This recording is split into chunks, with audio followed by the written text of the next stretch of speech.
They ought to make the day the time changes, the first day of summer. What? Well, it's 8 o'clock and it's still light. A lot of good the extra daylight does us. Now, we've still got a 3-hour drive back. We're not going to be home until after midnight. Well, if it really bugged you, Johnny, you wouldn't do it. You think I want to blow Sunday on a scene like this? You know, I figure we're either going to have to move Mother out here or move the grave into Pittsburgh. She can't make a trip like this. Oh, I don't know that she can't. Is there any of that candy left? No. Look at this thing. We still remember. I don't. You know, I don't even remember what the man looks like. Johnny, it takes you 5 minutes. Yeah, 5 minutes to put the wreath on the grave and 6 hours to drive back and forth. Mother wants to remember, so we trot 200 miles into the country and she stays at home. Well, we're here, John, all right? Test. We're back on? Oh. Ladies and Hey, gentlemen, we're coming back on the air after an interruption due to technical problem.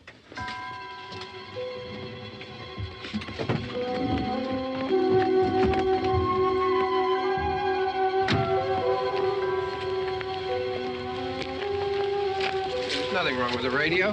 Must have been the station. Which row is it in?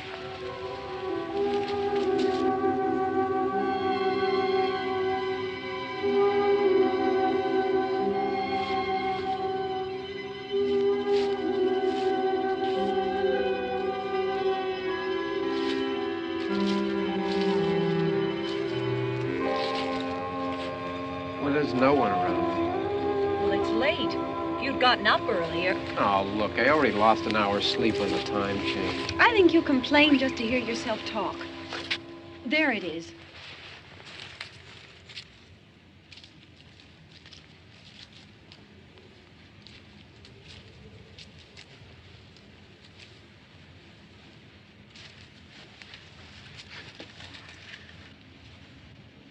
I wonder what happened to the one from last year.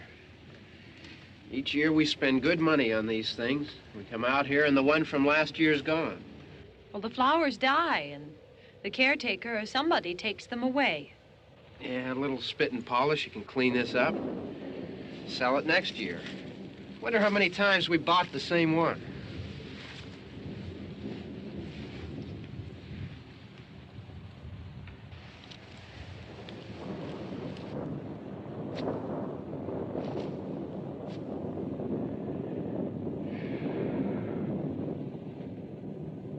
Hey, come on, Barb. Church was this morning, huh?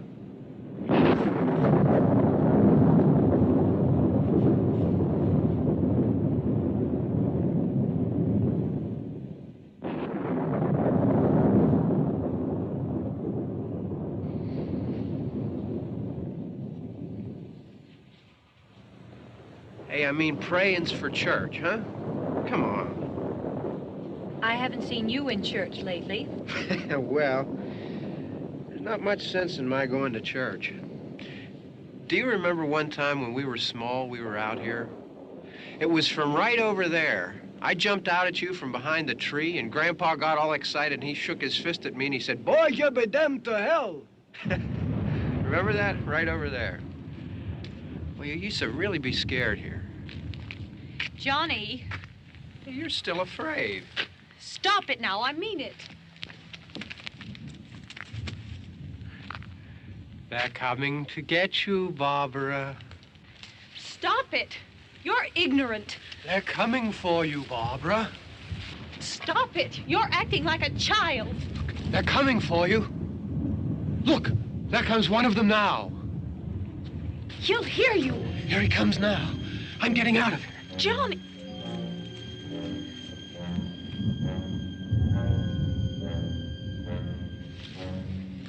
Oh, no! No! Johnny! Help me!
Don't worry about him. I can handle him. Probably be a lot more of them as soon as they find out about us. The truck is out of gas. This pump out here is locked. Is there a key? We can try to get out here if we can get some gas. Is there a key? I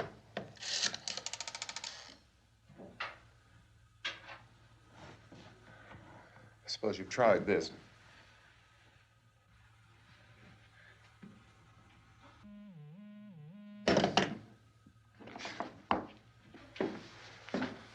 Do you live here?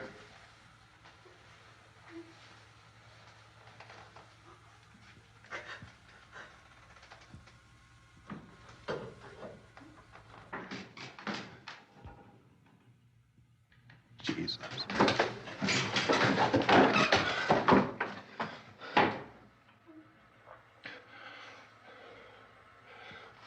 We've got to get out of here. We have to get where there's some other people. Maybe we better take some food. I'll see if I can find some food.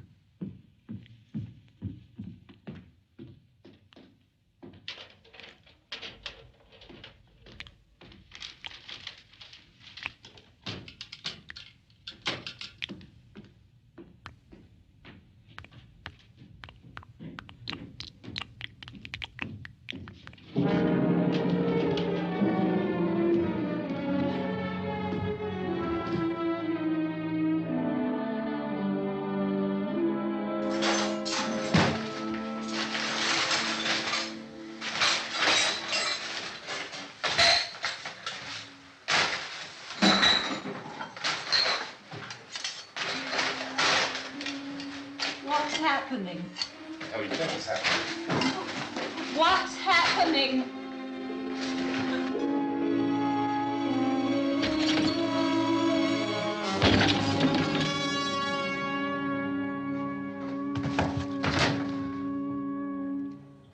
Two of them.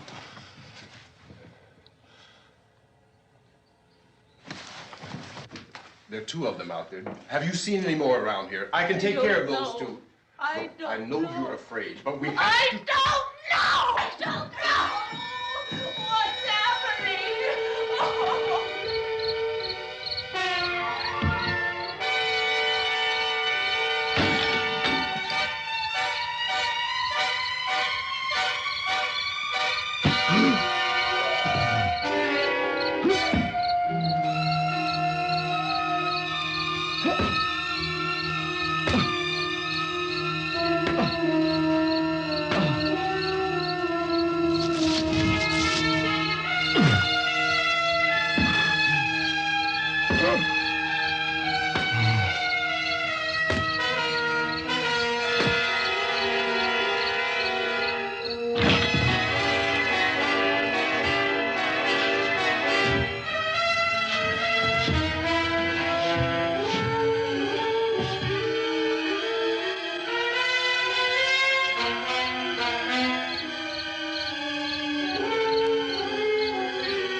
They know we're in here now.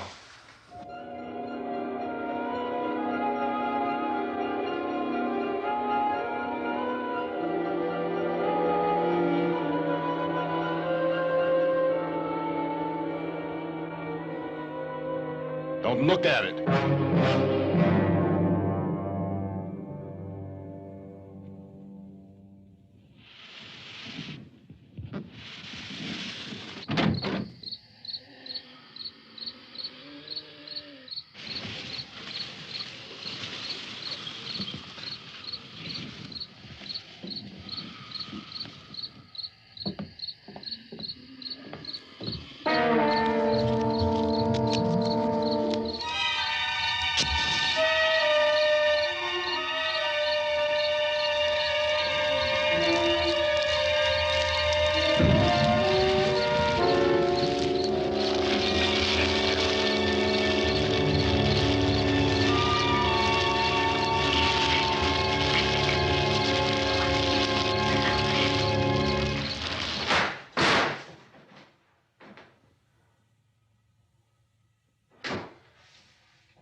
Get some more lights on in this house.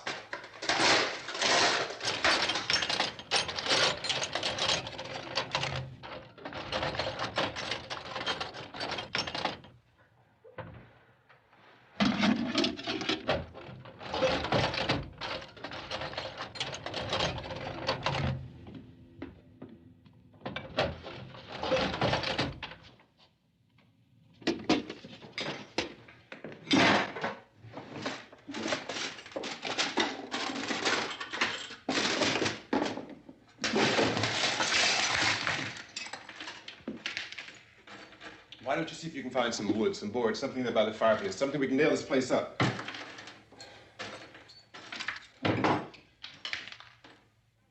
Oh, God damn. Look, I know you're afraid. I'm afraid too. But we have to try to board the house up together. Now, I'm going to board up the windows and the doors. Do you understand? We'll be all right here. We'll be all right here until someone comes to rescue us. But we'll have to work together. You'll have to help me. Now, I want you to go in and get some wood so I can board the place up. Do you understand? Okay? Okay?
that's wrong. Here, I want you to pick out some nails. Pick out the biggest ones you can find.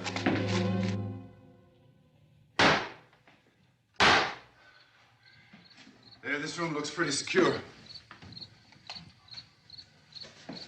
If we have to, we can run in here and board up the doors. Won't be long before those things will be back pounding their way in here. They're afraid now.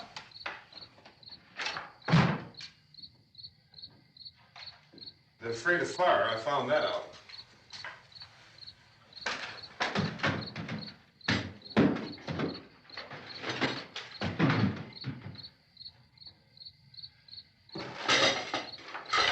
You know a place back down the road called Beekman's? Beekman's Diner?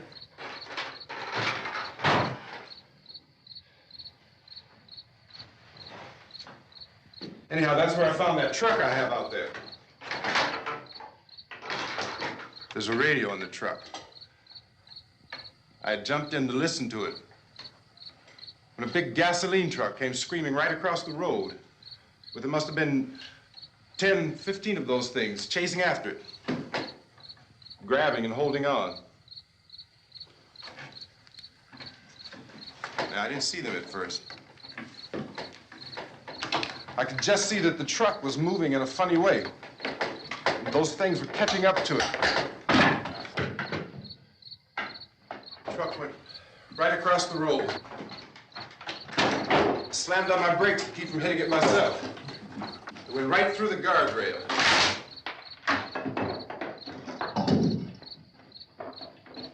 I guess the driver must have cut off the road into that gas station by Beekman's Diner.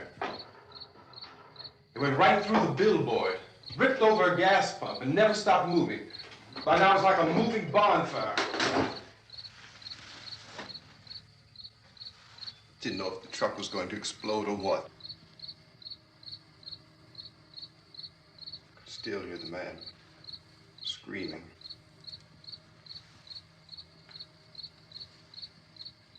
This thing is just backing away from it. I looked back at the diner to see if there was anyone there who could help me. It was when I noticed that the entire place had been encircled. There wasn't a sign of life left except by now there were no more screams. I realized that I was alone with 50 or 60 of those things, just standing there, staring at me. I started to drive. I just plowed right through them. They didn't move. They didn't run or just stood there, staring at me. Just wanted to crush them. They scattered through the air like bugs. We were riding in the cemetery, Johnny and me. Johnny.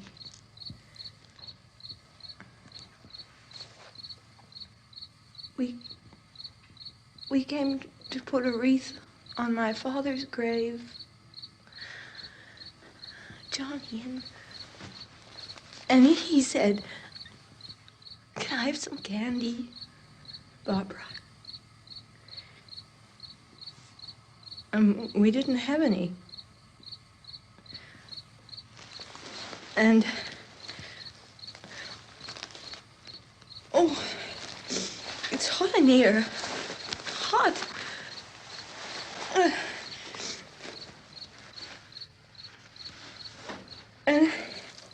And he said, "Oh, it's late. Why did we start so late?" And I said, "Johnny, if you'd gotten up earlier, we wouldn't be late."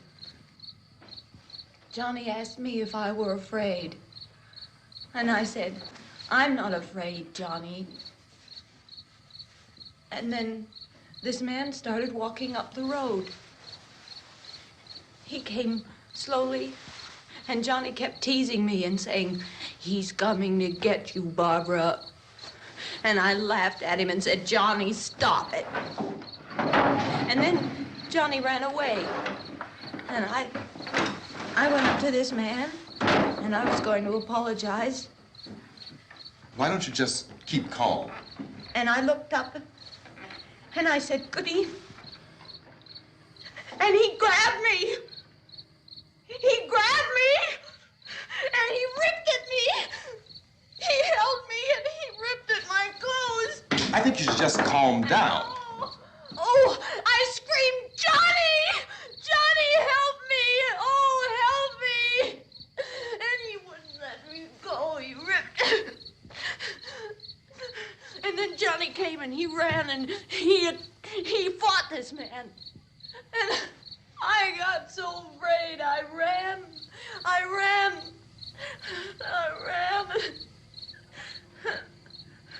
And Johnny didn't come. We have to wait for Johnny.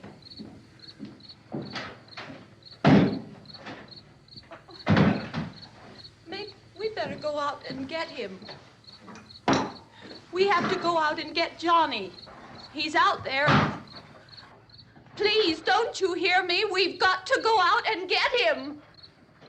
Please! We have got to go get Johnny! Please help me! Please! Don't you know what's going on out there? This is no Sunday school picnic. Don't you understand? My brother is alone! Your brother is dead. No!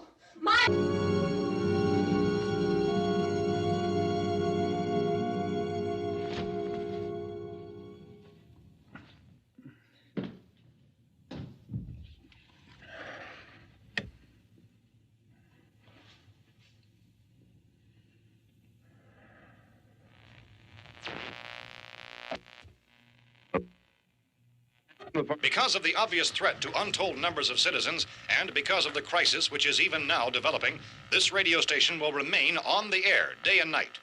This station and hundreds of other radio and TV stations throughout this part of the country are pooling their resources through an emergency network hookup to keep you informed of all developments. At this hour, we repeat, these are the facts as we know them. There is an epidemic of mass murder being committed by a virtual army of unidentified assassins.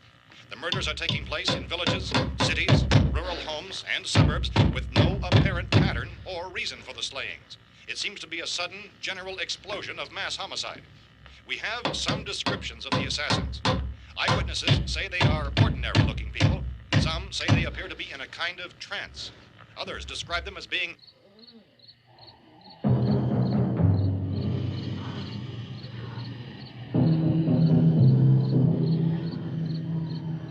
So, at this point, there is no really authentic way for us to say who or what to look for and guard yourself against. Misshapen monsters.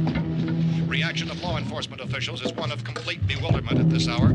So far, we have been unable to determine that any kind of organized investigation is yet underway. Police, sheriff's deputies, and emergency ambulances are literally deluged with calls for help. The scene can best be described as mayhem. Mayors of Pittsburgh, Philadelphia, and Miami, along with the governors of several eastern and midwestern states, have indicated the National Guard may be mobilized at any moment, but that has not happened as yet. The only advice our reporters have been able to get from official sources is for private citizens to stay in their homes behind locked doors. Do not venture outside for any reason until the nature of this crisis has been determined and until we can advise what course of action to take. Keep listening to radio and TV for any special instructions as this crisis develops further. Thousands of office and factory workers are being urged to stay at their places of employment, not to make any attempt to get to their homes. However, in spite of this urging and warning, streets and highways are packed with frantic people trying to raise their families or apparently to flee just anywhere. We repeat, the safest course of action at this time is simply to stay where you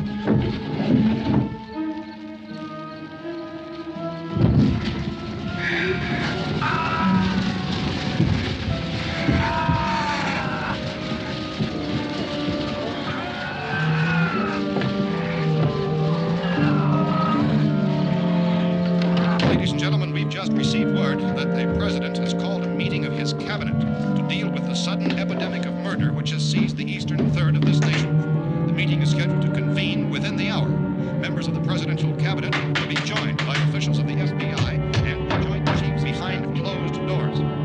White House spokesman, in announcing this conference, says there will be an official announcement as soon as possible following that meeting. This is the latest dispatch just received in our newsroom. Latest word also from National Press Services in Washington, D.C. now tells us that the emergency presidential conference, which we've just mentioned, will include high-ranking scientists from the National Aeronautics and Space Administration. That's the extent of this latest bulletin. Repeating, members of his cabinet, the FBI, the Joint Chiefs of Staff, and scientists from NASA within the hour. All radio and TV stations from this part of the country, including the one to which you were listening, have joined their facilities in an emergency network to bring you this news as it develops. We urge you to stay tuned to radio and TV and to stay indoors at all costs. Late reports reaching this newsroom tell of frightened people seeking refuge in churches, schools, and government buildings, demanding shelter and protection from the wholesale murder which apparently is engulfing much of the nation.